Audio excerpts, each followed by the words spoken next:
Pesalome ya bobedi. Tlhabano le phenyo ya ga Mesia.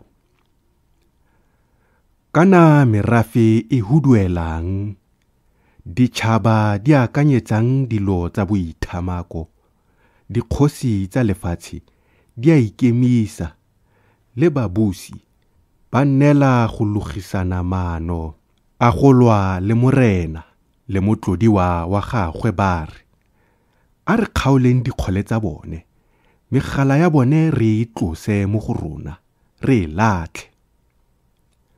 Ene yo agileng mo legodimong wa tshega, morena wa basotla, foo o tla bua nabo ka bogale jwa gagwe, o tla ba tshosa ka kgakalo ya gagwe.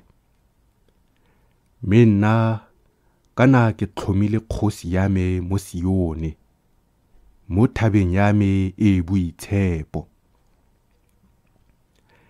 Ke rata go bolela ka ga maikaelelo a morena. O ntheile a re, o morwake, ke go tsetse ka jeno, lopa mo go nna, mme ke tla go naya merafe go nna boswa jwa gago, le dikhutlo tsa lefatshe go nna leruo la gago.